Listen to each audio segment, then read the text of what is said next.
আইনশৃঙ্খলা পরিস্থিতি নিয়ন্ত্রণ ও নির্বাচন কেন্দ্রিক স্থিতিশীলতা বিবেচনা করে আজ থেকে সারা দেশে শুরু হচ্ছে বিশেষ চিরুনি অভিযান।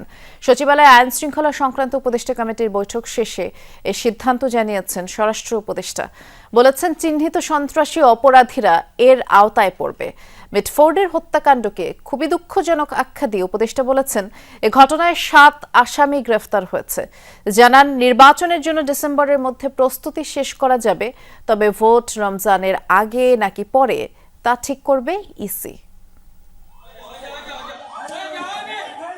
মিটফোর্ড ও খুলনায় বর্বর হত্যাকাণ্ড, চাঁদপুরে ইমামের উপর হামলা, এরপর মিরপুরে চাঁদার দাবিতে সন্ত্রাসী হামলা, গুলি, কোনোভাবে নিয়ন্ত্রণে আসছে না হত্যা, মব ও চাঁদাবাজির ঘটনা। এসব বিষয়ে আলোচনা হয়েছে আইনশৃঙ্খলা সংক্রান্ত উপদেষ্টা কমিটির বৈঠকে। স্বরাষ্ট্র উপদেষ্টা বলেন, কোনো ঘটনায় অভিযুক্তরা ছাড় পাচ্ছে না। মিটফোর্ডের ঘটনায় 19 আসামির মধ্যে 7 জন গ্রেফতার হয়েছে। খতিয়ে দেখা হচ্ছে আইনশৃঙ্খলা রক্ষাকারী বাহিনীর গাফিলতিও। এই হত্যাকাণ্ডের বিচার দ্রুত বিচার ট্রাইব্যুনালে নেয়ার পদক্ষেপ নেওয়া হয়েছে। ইতিমধ্যে খুলনা হত্যাকাণ্ড একজনকে গ্রেফতার করা হয়েছে। অপরাধী সে যে কোনো দলেরই হোক না কেন, কোনো রাজনৈতিক অথবা অন্য কোনো পরিচয়ে কাউকে ছাড় দেওয়া হচ্ছে না।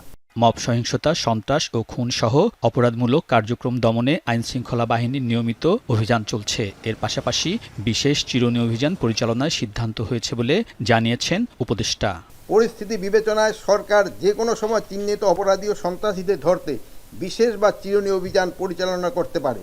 সরকার জনশৃঙ্খলা ও জননিরাপত্তা বিঘ্নকারী যে কোনো কার্যক্রম কঠোর হস্তে দমন করবে।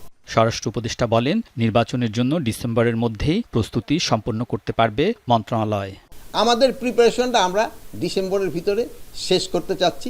তারপরে ধরেন যে ইলেকশনের ডেট, এটা এটা দিবে হলো election commission.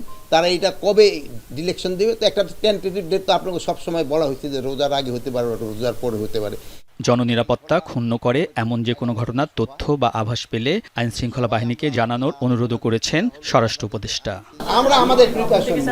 Alamgir Swapan, Jamuna news, Dhaka.